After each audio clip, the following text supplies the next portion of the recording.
Qala al-muallifu rahimahullah, jangan lupa untuk mengikhlaskan niat kita billahi ta'ala. Qala al-muallifu rahimahullahu ta'ala wa bughdus sahabati wal ali was salihin. Wa bughdus sahabati lan sengit maring para sahabat, wal ali lan para keluargane Kanjeng Nabi, was salihin lan pira-pira wong kang saleh. Wal bukhlu lan bakhil bima kelawan barang aujaba kang wis majibaken sapa Allahu Gusti Allah, wasyuhu lan ya banget bakhile, wal khirsu lan lubuh,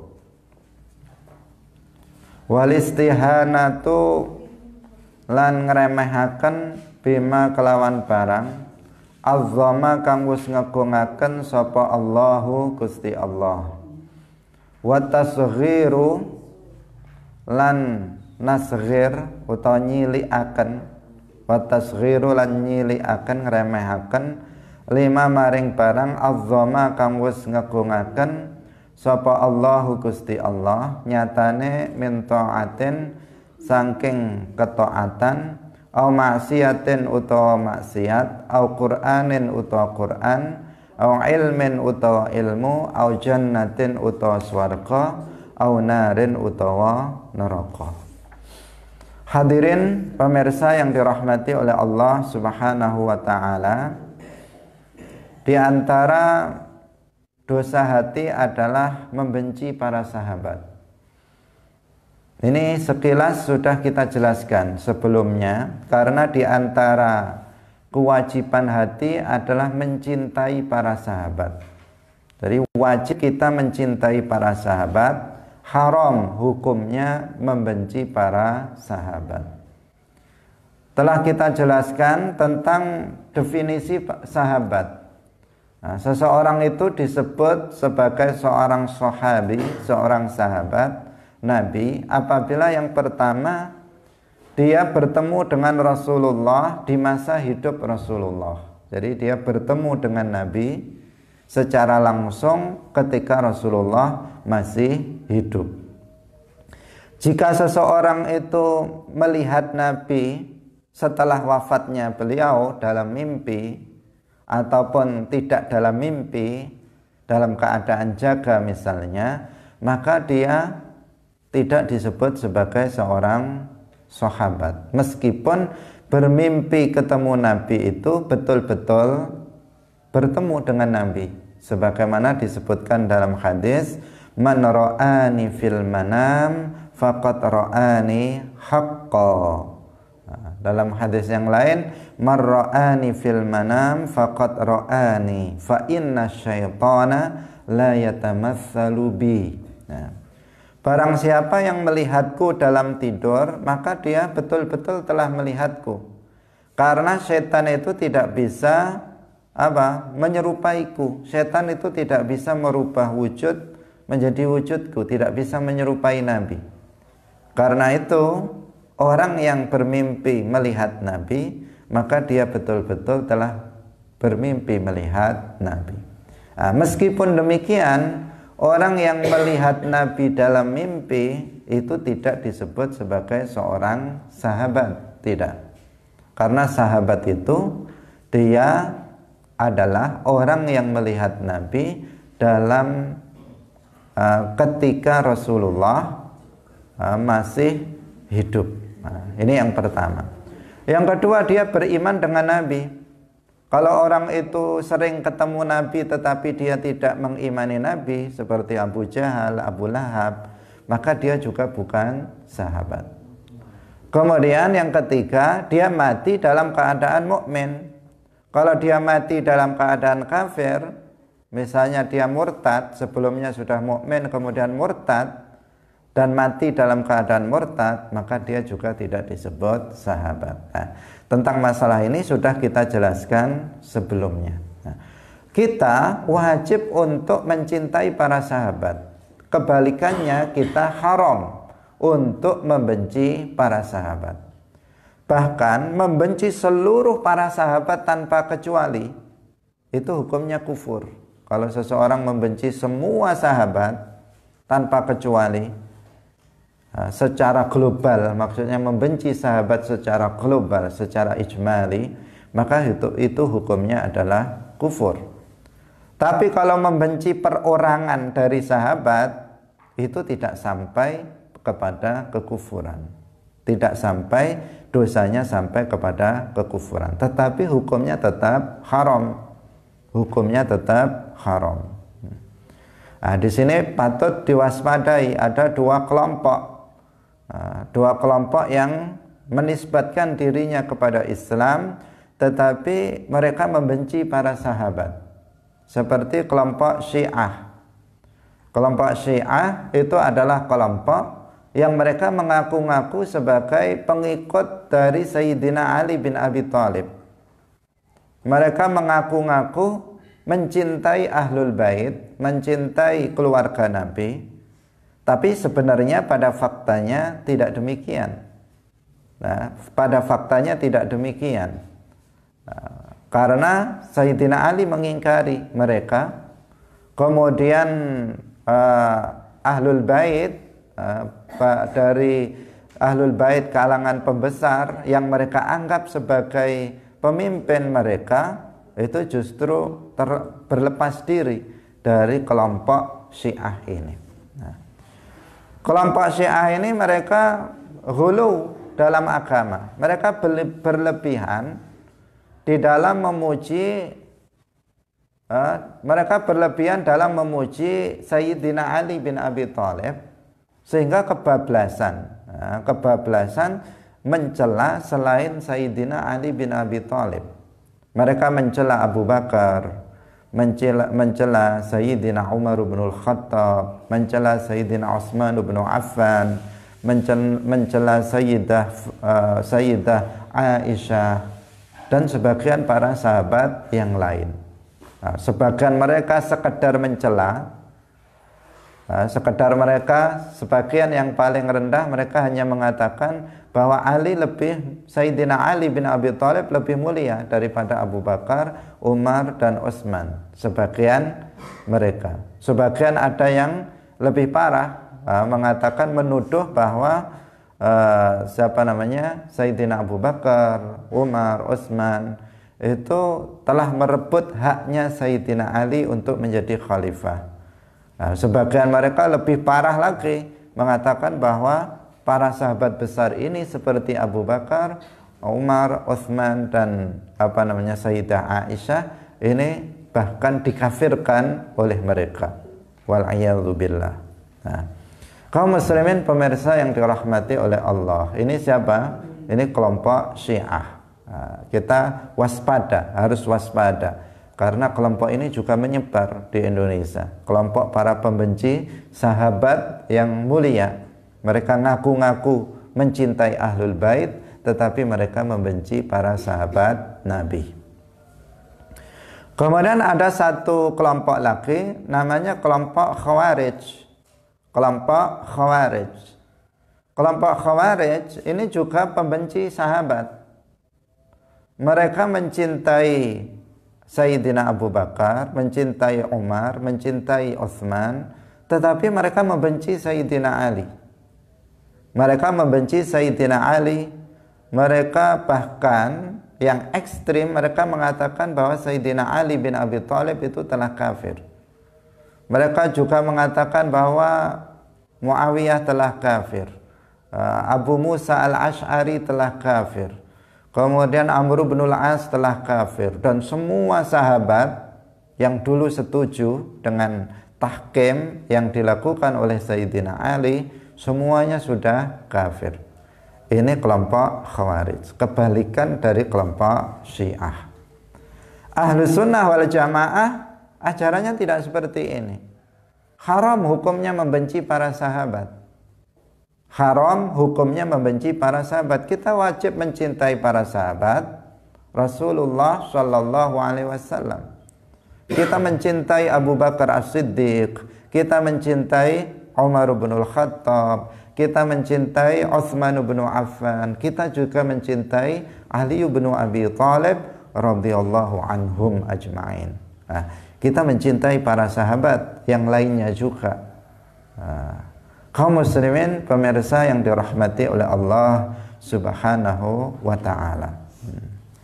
Artinya secara global kita mencintai mereka. Di antara para sahabat Nabi juga ada yang melakukan maksiat. Ada yang melakukan maksiat. Kita tidak mencintai pelaku maksiat, tidak. Tetapi secara global kita mencintai para sahabat. Pada zaman Nabi kan ada sebagian sahabat itu yang melakukan zina, sehingga kemudian dirajam oleh Nabi. Ada sebagian yang mencuri. Maka kita nggak mencintai yang seperti itu karena perbuatan maksiatnya. Tetapi bahwa mereka adalah para sahabat, maka secara global kita mencintai para sahabat secara umum. Kaum muslimin yang dirahmati oleh Allah Subhanahu wa ta'ala. Ini tidak kita perpanjang pembahasannya karena sebelumnya sudah pernah kita bahas. Wal ali, kemudian di antara dosa hati adalah membenci keluarga Nabi. Keluarga Nabi, kerabat Nabi yang beriman. Keluarga Nabi yang dimaksud di sini adalah kerabat-kerabat Nabi yang beriman dan juga para istri-istrinya Nabi. Jadi semua istrinya Nabi itu namanya ahli keluarga Nabi. Demikian juga keturunan Nabi sampai sekarang dari Sayyidah Fatimah radhiyallahu anha dengan suaminya Ali bin Abi Thalib yang kemudian melahirkan Sayyidina Hasan wal Husain, Sayyidah Sababi Ahli Jannah, yang dikatakan oleh Nabi akan menjadi pemimpinnya para pemuda di surga, dan keturunannya sampai sekarang. Maka wajib bagi kita untuk mencintai mereka. Mereka biasa disebut, kalau di Indonesia disebut Habib atau Habaib jamaknya. Kalau di sebagian daerah itu disebut Syarif, Syarif. Kalau perempuan Syarifah. Di sebagian daerah lagi disebut Sayyid, Sayyid. Sebagian orang Jawa terus karena nggak bisa ngucap Sayyid, kemudian mereka mengucapkannya iye, dan seterusnya. Ini apa? Ini para keturunan Rasulullah Shallallahu Alaihi Wasallam. Di antara keturunan Rasulullah Shallallahu Alaihi Wasallam, mereka wajib, mereka memiliki apa? Mereka memiliki keutamaan. Jadi keluarga Nabi seluruhnya mereka memiliki keutamaan bahwa mereka itu nasabnya bersambung sampai kepada Rasulullah Shallallahu Alaihi Wasallam. Maka wajib bagi kita untuk mencintai mereka. Tapi dalam mencintai mereka tidak boleh berlebihan. Sebagaimana dalam semua hal, kita mencintai Rasulullah, mensifatinya dengan sifat yang layak bagi beliau, tidak boleh melebihi dari batas itu. Sampai mensifati Nabi dengan sifat Allah, nggak boleh. Itu namanya al-ghuluwu fiddin, seperti yang sudah kita jelaskan. Kita mencintai para wali sesuai dengan derajat mereka, nggak boleh berlebihan sampai kemudian mensifati mereka dengan sifat Nabi, nggak boleh. Kita mencintai keluarga Nabi juga kita mencintai sesuai dengan derajat mereka, kita tidak melebihi dari itu. Di antaranya bahwa keluarga Nabi itu bukan Nabi. Itu yang pertama yang harus kita pahami. Keluarga Nabi itu bukan Nabi, artinya bahwa mereka tidak maksum. Keluarga Nabi itu bisa berbuat salah. Keluarga Nabi itu bisa saja jatuh kepada maksiat, bisa saja jatuh pada dosa, bisa saja pendapatnya itu salah. Itu bisa. Keluarga Nabi di antara mereka ada yang alim, yang ilmunya luar biasa, sangat luas. Apalagi yang pada masa-masa yang lalu, seperti Al-Imam Ja'far As-Shadiq, seperti seperti Ali Zainal Abidin, seperti lagi Syekh Abdul Qadir Al-Jilani, Syekh Ahmad Ar-Rifai. Itu semuanya kan keturunan Nabi. Bahkan para wali songo itu kebanyakan juga keturunan Rasulullah Shallallahu Alaihi Wasallam. Bahkan banyak para kiai-kiai itu juga masih sambung nasabnya kepada Rasulullah Shallallahu Alaihi Wasallam. Itu banyak sekali mereka, di antara mereka yang sangat luas ilmunya. Tapi ada juga beberapa orang yang dia nasabnya sambung kepada Nabi tetapi nggak paham ilmu agama. Itu juga ada. Juga ada yang kemudian bermaksiat, yang kemudian banyak melakukan dosa, meninggalkan yang wajib, itu juga ada. Kenapa? Karena memang keturunan Nabi ini, para habaib ini, mereka memiliki keutamaan nasab, tetapi mereka bukan Nabi. Mereka itu tidak maksum dari melakukan dosa. Bisa saja mereka melakukan dosa. Secara umum, maka kita mencintai keluarga Nabi. Secara umum kita mencintai mereka, nggak boleh kita membenci mereka. Tetapi person jika ada salah, ya kita bilang salah. Jangan kita mengatakan yang salah itu meskipun dia melanggar syarak, kemudian kita tetap mendukungnya. Nah, jangan seperti itu. Itu namanya apa? Hulu, berlebihan. Nah, kita mencintai mereka. Nah, jika ada kesalahan, maka kita ingatkan mereka dengan secara baik-baik, karena mereka keluarga Nabi. Mereka memiliki keutamaan dari sisi nasab. Tetapi telah kita sampaikan sebelumnya bahwa dalam Islam itu derajat keutamaan itu tidak dilihat dari nasab. Tidak dilihat dari nasab, tetapi dari ketakwaan. Inna akramakum indallahi atqakum.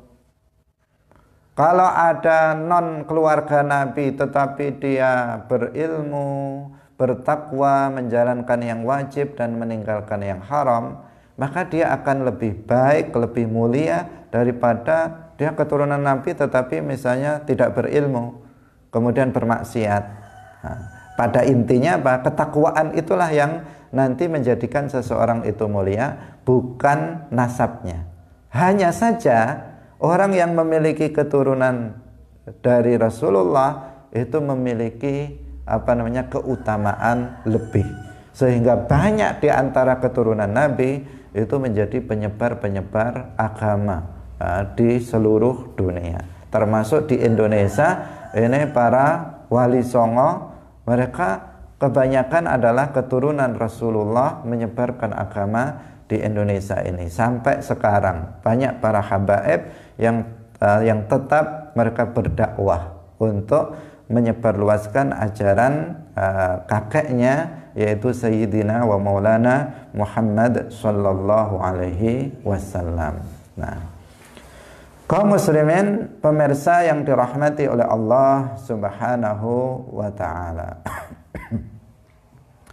Kemudian di antara dosa hati yang berikutnya adalah membenci orang-orang soleh. Orang-orang soleh tidak boleh dibenci. Kita harus mencintai orang-orang soleh. Orang soleh itu siapa? Yaitu orang-orang yang senantiasa menjalankan yang diwajibkan oleh Allah dan senantiasa meninggalkan hal-hal yang diharamkan oleh Allah. Seorang muslim yang taat, yang wajib dijalankan, yang haram ditinggalkan. Nah, seorang muslim yang seperti ini disebut seorang muslim yang soleh. Seorang muslim yang soleh, yang bertakwa. Nah, ukurannya adalah apa? Ketakwaan. Jadi orang yang bertakwa itu sama dengan orang yang soleh. Ini ukurannya. Jadi bukan apa? Dia kemana-mana pakai sarung, berarti dia orang yang soleh. Nah, bukan seperti itu. Bukan hanya secara fisik penilaiannya. Oh, kemana-mana dia pakai kopiah, nggak pernah lepas. Oh, dia anak yang soleh. Bukan sekedar itu saja. Nah, bukan sekedar itu saja. Soleh itu adalah orang yang dia menjalankan ajaran-ajaran agama, menjalankan yang diperintah dan meninggalkan yang diharamkan. Dengan kata lain, dia adalah orang yang bertakwa. Itulah orang yang soleh. Baik hubungannya berupa ibadah kepada Allah, maupun bentuk amal soleh yang juga diperintahkan oleh Allah yang berhubungan dengan sesama manusia, itu dia baik. Dia sholatnya bagus, puasanya bagus, zakatnya bagus, hajinya bagus, tapi sama tetangganya tidak bagus. Orang soleh atau bukan? Bukan orang soleh. Kenapa? Karena berbuat baik kepada tetangga itu juga perintah Allah. Kalau dia nggak jalankan, maka dia tidak tergolong sebagai orang soleh. Dia sholatnya bagus, puasanya bagus, rajin wiritan, sholat sunnahnya tidak ditinggal, tetapi sama orang tuanya, sama kerabatnya, kakak adiknya nggak rukun. Dia orang baik atau bukan? Orang soleh atau bukan? Bukan orang soleh. Karena ini perintah Allah, ini juga perintah Allah. Nah, sebaliknya kalau misalnya ada orang bagus sama keluarganya, sama tetangganya bagus, tapi dia nggak sholat, dia nggak puasa, dia orang soleh atau bukan? Bukan orang soleh. Orang soleh itu seluruhnya dilakukan, baik yang berupa ibadah yang tidak terkait dengan manusia, maupun ibadah yang terkait dengan manusia, itu semuanya baik. Baru dia disebut sebagai orang yang soleh. Nah, wajib bagi kita mencintai mereka, apalagi yang sudah mencapai derajat wali. Wali ini orang soleh, karena wilayah itu adalah derajat satu tingkat di atas takwa.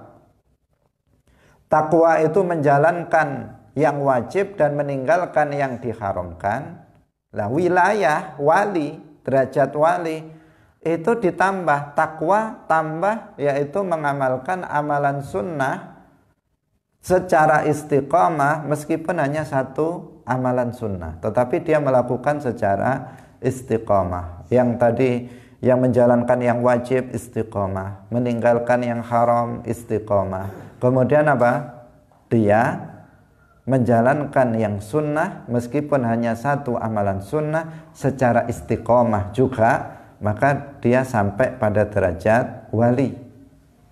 Nah, kalau dia telah sampai pada derajat wali, maka wajib bagi kita untuk mencintainya.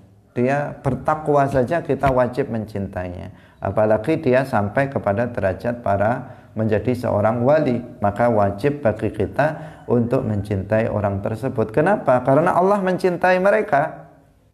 Allah mencintai orang-orang yang bertakwa, maka kita mencintai mereka.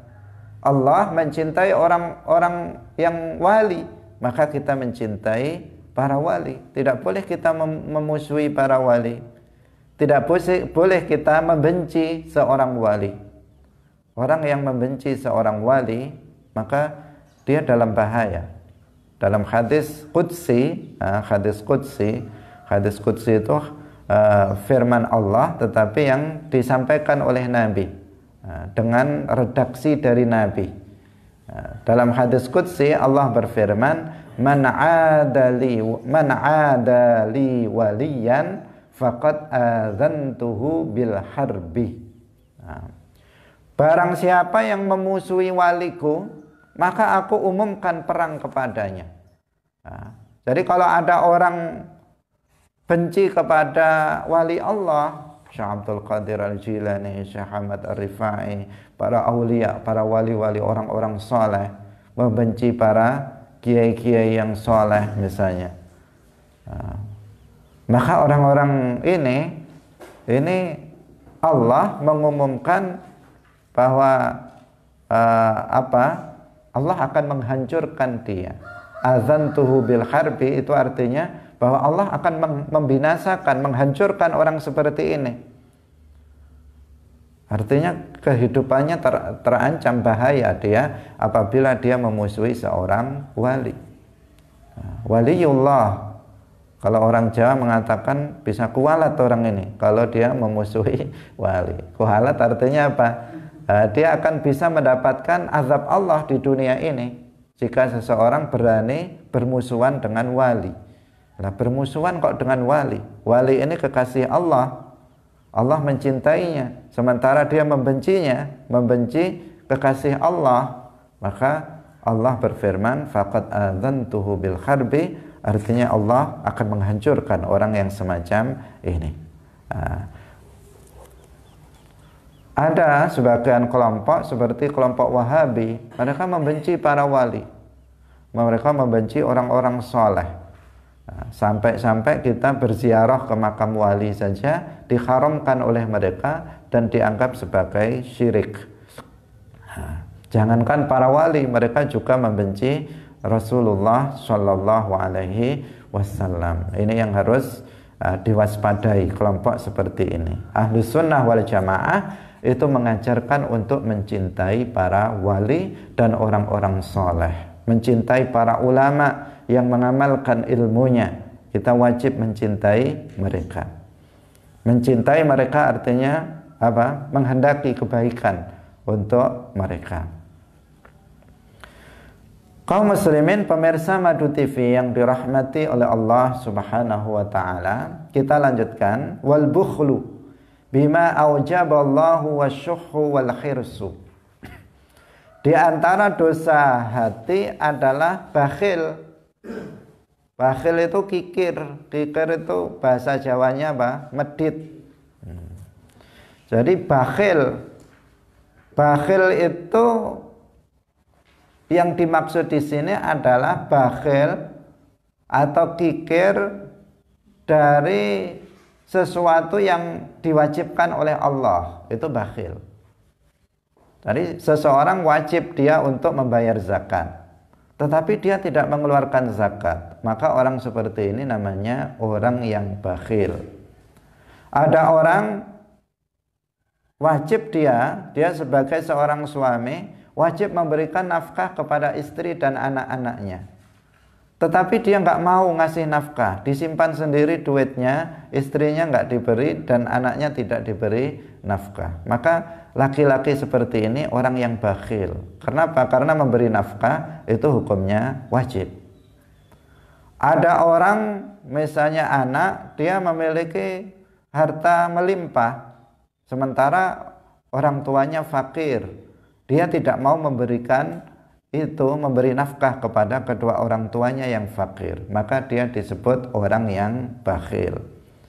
Ada kerabatnya sangat membutuhkan, adiknya, kakaknya, misalnya pamannya sedang dalam keadaan sangat terjepit dalam ekonomi. Datang kepada keponakannya, datang kepada kakaknya atau adiknya yang kaya. Hutang, saya hutang uangnya, bukan minta hutang. Kemudian dia punya sebenarnya, kemudian dia bilang saya nggak punya uang. Nah, ini namanya orang yang bakhil. Kenapa? Karena dia berkewajiban untuk membantu kerabatnya, tetapi dia tidak melakukannya. Maka ini orang yang bakhil. Jadi orang yang dia tidak mau mengeluarkan hartanya untuk sesuatu yang wajib, maka ini yang disebut dengan bakhil. Kalau bukan sesuatu yang wajib, maka bukan bakhil namanya. Nah, misalnya saya bilang kepada dia, si Ahmad misalnya, saya pinjam pulpennya, kemudian nggak boleh. Dia bakhil apa enggak? Bukan bakhil. Nah, sebagian kita menganggap bahwa dia bakhil. Oh, kamu kok medit sekali, dipinjami pulpen aja nggak boleh. Nah, meminjamkan pulpen itu nggak wajib. Nah, maka tidak disebut dia bakhil kemudian jatuh pada dosa besar ini, enggak. Hanya sekedar nggak mau minjami pulpen kemudian jatuh pada dosa besar. Bukan. Kalau seseorang misalnya saya Padahal biasanya saya punya hanya sekedar pinjam sepeda motor, misalnya sepeda motornya saya pinjam, nggak boleh nanti rusak, kata dia. Wah, kamu itu bakhil. Nah, itu nggak benar itu. Nah, tidak benar, karena meminjamkan sepeda motor itu nggak wajib. Nah, nggak wajib.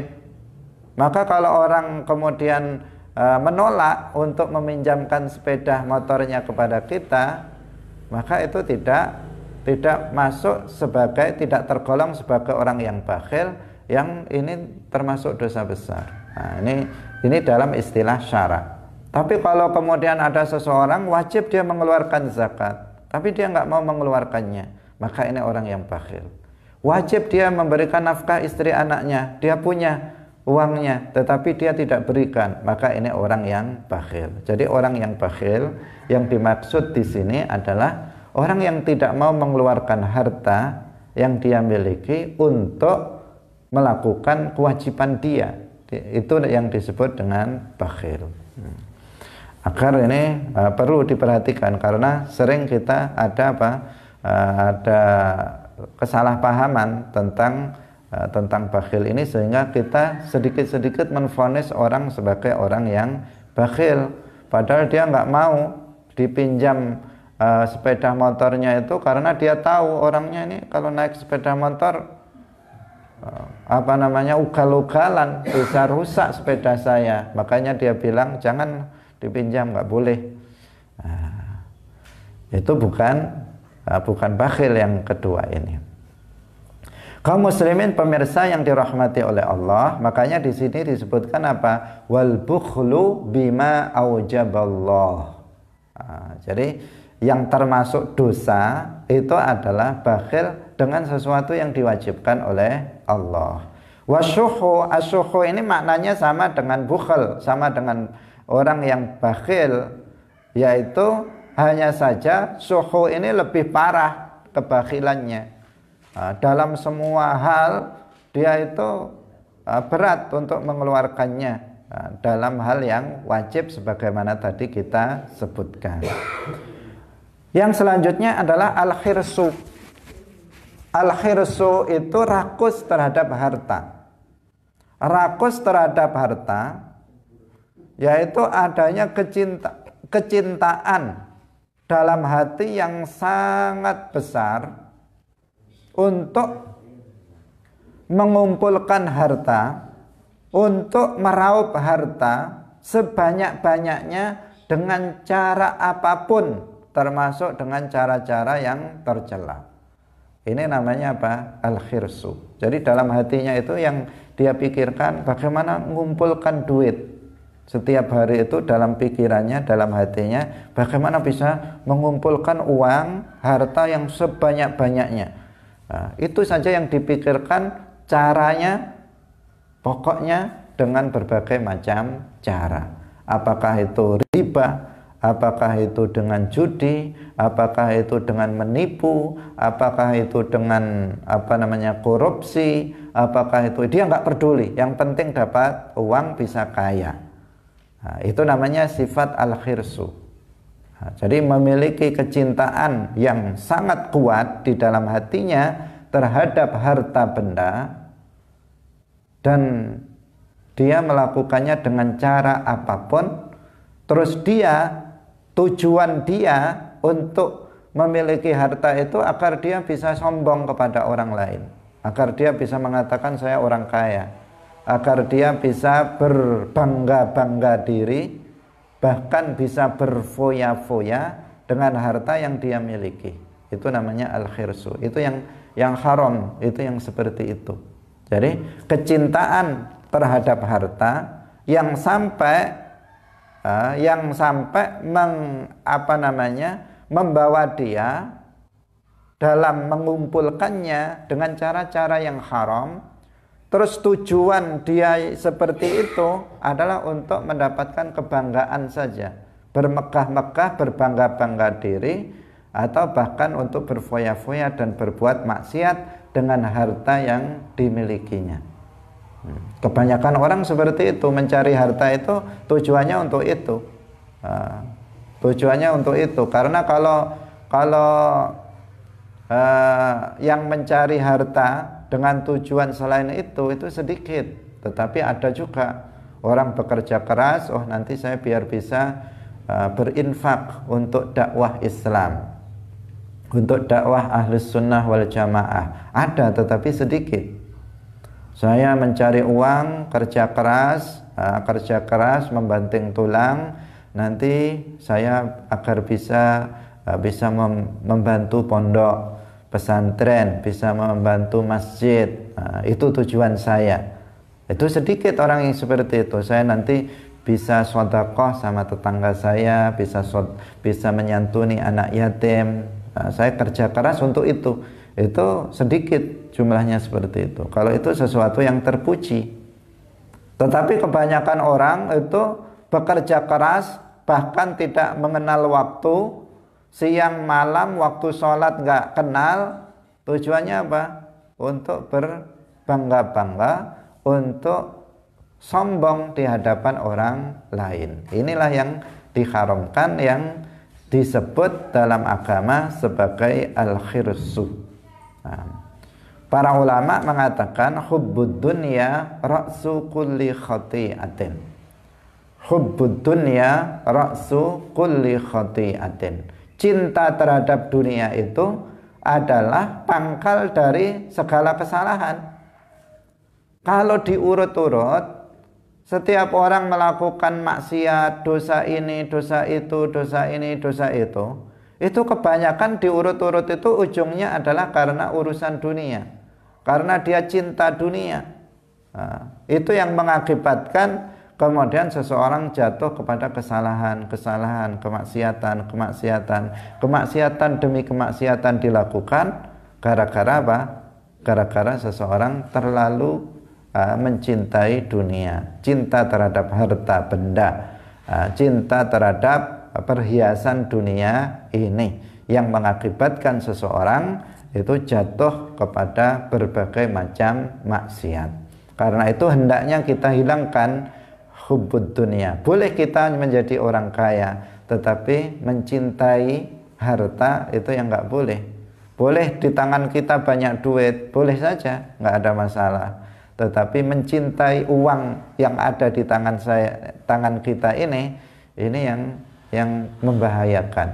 Membahayakan. Kalau sudah seseorang ada cinta terhadap harta yang berada di tangannya, pasti dia akan sulit melepaskannya kepada orang lain. Berat, dimana saya suka sama ini, masa mau diberikan orang. Tapi kalau seseorang itu dia kaya, tapi hatinya tidak ada ta'alluq, tidak ada kecintaan yang berlebihan terhadap harta yang dimilikinya, maka mudah sekali dia melepaskan harta yang dimilikinya untuk apa? Untuk infak ataupun untuk sedekah, untuk menyantuni anak yatim dan seterusnya. Akan mudah. Kenapa? Karena hatinya itu tidak cinta secara berlebihan terhadap harta yang dimilikinya tersebut. Kaum muslimin pemirsa yang dirahmati oleh Allah Subhanahu wa taala. Ini sekalian kita habiskan. Nanti kita besok sudah masuk pada dosa perut. Wal istihanatu bima 'azzamallah wa tasghiru lima 'azzamallahu min ta'atin aw ma'siyatin aw qur'anin aw ilmin aw jannatin aw narin.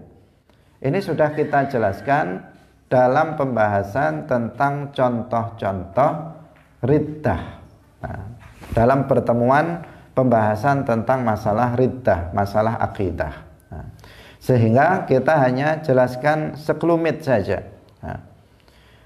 Jadi di antara dosa hati itu adalah menghina, melecehkan, menyepelekan, merendahkan sesuatu yang diagungkan oleh Allah. Allah menganggapnya sebagai besar, dia menganggapnya sebagai kecil. Itu yang dimaksud di sini. Seperti misalnya ketaatan kepada Allah. Ketaatan itu seperti sholat. Seseorang merendahkan ketaatan, misalnya mengatakan kamu sholat itu apa bisa ngasih makan kamu? Sholat itu bisa tak ngasih makan kamu? Ngapain kamu sholat? Apa manfaat yang diberikan sholat padamu? Nah, ini orang ini namanya apa? Ngentengkan, meremehkan sholat, menghina sholat. Nah, ini apa? Hukumnya bukan hanya dosa, bisa menjatuhkan seseorang pada riddah sebagaimana telah kita jelaskan. Nah, Rasulullah sudah jelas mengatakan as-salatu imaduddin. Salat itu adalah apa? Tiangnya agama. Dia adalah yang penguat dari agama ini. Dia malah mengatakan apa sih? Dia mengatakan apa? Apa sih manfaatnya salat dan seterusnya. Ini apa? Ini haram, bahkan bisa menyebabkan orang yang mengucapkannya jatuh kepada riddah. Atau seseorang meremehkan kemaksiatan, sebaliknya kemaksiatan itu diremehkan. Nah, kemudian dia mengatakan misalnya, nggak masalah saya melakukan dosa ini, dosa itu nggak ada masalah, kata dia. Nggak ada masalah. Orang yang nggak ada masalah itu kan berarti meremehkan kemaksiatan, dianggap nggak masalah melakukan maksiat. Ini juga apa namanya, termasuk dosa. Nggak boleh seseorang mengentengkan atau meremehkan sebuah perbuatan maksiat. Al-Qur'anin, atau meremehkan Al-Qur'an, seperti yang dilakukan oleh Al-Hallaj. Nah, suatu ketika Al-Hallaj ini sedang menulis sesuatu, kemudian dia ketika ditanya menulis apa, dia mengatakan ini sesuatu yang aku tulis untuk menandingi Al-Quran. Nah, padahal yang dia tulis bukan Al-Quran. Dia mengatakan saya menulis sesuatu untuk menandingi Al-Quran. Ini juga apa? Ini dosa karena dianggap meremehkan Al-Quran. Atau meremehkan ilmu agama, diremehkan. Seperti yang dilakukan oleh Said Qutb. Said Qutb dalam kitabnya dia mengatakan belajar fikih itu cuman buang-buang umur saja. Nah, itu namanya meremehkan ilmu agama. Dianggap orang yang duduk dalam majelis ilmu itu dianggap hanya membuang-buang umur. Atau meremehkan surga, seperti seseorang yang mengatakan surga itu mainan anak-anak, itu mainan anak kecil. Kalau kamu beramal untuk mencari surga, kamu itu anak TK, seperti anak kecil, karena surga mainan anak-anak. Ini juga berarti meremehkan surga. Padahal dalam Al-Quran, hadis disebutkan tentang keagungan surga. Yang terakhir, aunarin, atau meremehkan neraka. Seperti perkataan sebagian orang mengatakan neraka itu rumah sakit. Neraka itu tempat pengobatan, neraka itu tempat pembersihan, bukan tempat penyiksaan. Atau seseorang mengatakan nggak apa-apa masuk neraka, nanti di sana kita bisa main api unggun, kan banyak api di sana nanti. Atau dia mengatakan nggak masalah masuk neraka, nanti di sana banyak artis, kita bisa bareng sama mereka. Ini apa? Ini namanya meremehkan, mengentengkan azab neraka. Ini haram hukumnya, bahkan sudah kita jelaskan sebelumnya, menjatuhkan seseorang kepada dosa riddah. Hati-hati kita di dalam terhadap sesuatu yang diagungkan oleh Allah Subhanahu wa taala. Sesuatu yang dianggap bagian penting dari agama ini, jangan sampai seseorang melecehkannya. Jangan sampai seseorang mengentengkannya, menghinanya, melecehkannya. Jangan sampai. Sesuatu yang agung maka harus diagungkan. Sesuatu yang dianggap besar maka oleh Allah, maka harus kita anggap juga sebagai sesuatu yang besar menurut kita, bukan sebaliknya. Jika seseorang melakukan kebalikannya, maka dia akan jatuh kepada dosa. Kaum muslimin rahimakumullah. Demikian pengajian kita pada pagi hari ini. Kita alhamdulillah sudah menyelesaikan bagian tentang dosa-dosa hati. Insya Allah mulai besok kita akan membahas tentang dosa perut. Apa saja yang nggak boleh kita makan, apa saja yang nggak boleh kita minum. Karena ini penting untuk diketahui, mengingat makanan yang halal dan makanan yang haram itu akan mempengaruhi kehidupan kita secara umum. Demikian, semoga bermanfaat bagi kita semuanya. Barakallahu fikum, wallahul muwaffiq ila aqwamit thariq. Wassalamu alaikum warahmatullahi wabarakatuh.